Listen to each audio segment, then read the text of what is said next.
Hey boys and girls, this is Miss Guy's reading for you today. I'm so excited to be reading chapter 10, the last chapter of the book tonight on the Titanic. This chapter is called A Touch of Magic. While I'm reading today, I want you to be thinking about what was so special about the time the watch stopped. Okay, be thinking about that as we read. All right, here we go. Chapter 10, A Touch of Magic. "Oh man," whispered Jack. He was lying on the floor of the treehouse. He was wearing his pajamas and rain poncho again. "You okay?" Annie asked. "Yeah, you," said Jack. "My heart's beating really fast," said Annie. "Mine too," said Jack. He thought of the Titanic sinking into the cold black sea. His eyes filled with tears. "It was terrible," he said. Annie nodded. Jack could see tears on her cheeks. Teddy licked Jack's face. "Hey," said Jack, "how did you get out of my knapsack?" Teddy whined. Jack and Annie stroked his furry head and ears. "I think he has a touch of magic," said Annie.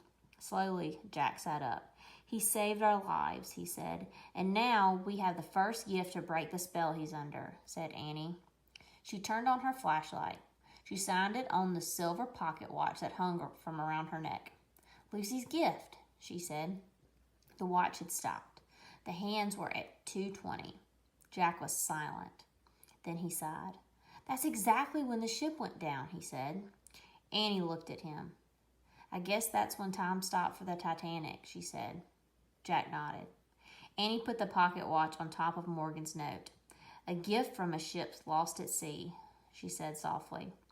They were both quiet. Then Jack took off his glasses and wiped the tears from his eyes. Annie stood up. She took a deep breath. "I'm ready to go," she said. "Let's put Teddy in your pack and take him home with us." She shined her flashlight around the treehouse. "Teddy?" she said.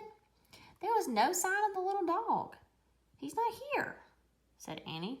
"What are you talking about?" said Jack. "We were just petting him." "He's up to his magic tricks again," said Annie. She sighed. "We'll have to go home without him." "But what happened to him?" said Jack.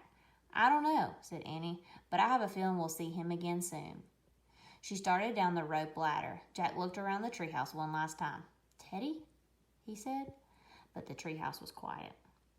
Jack pulled on his backpack and climbed down the rope ladder. Annie was waiting for him. Without a word, Jack took her hand.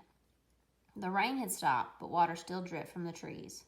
Stars glittered overhead in a clear sky.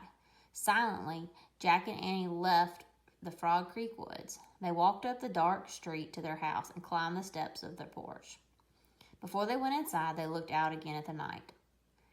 "Time might have stopped for the Titanic," Jack said, "but books and memories keep the Titanic alive, don't they? It's a true story, but it's also like a myth now." "Yeah," said Annie. "And every time the story's told, we wish it had a different ending." Jack nodded. That was exactly how he felt. Staring at the starry sky, he shuddered at the memory of the sinking ship. He knew that he and Annie were lucky. They had come home. "Good night, Titanic," he said softly. "Goodbye." Then he and Annie slipped quietly into their house where it was cozy and dry and very safe. All right, guys, that's the end of our book. I hope you enjoyed reading this book with us. I know I sure have enjoyed listening to it. So before you go, I want you to think about the question again. What is so special about the time the watch stopped? Okay, I want you to think about that question and respond on Facebook and tag Petal Primary School, #BetterTogether. I can't wait to see all of your answers, and I hope you have a great day.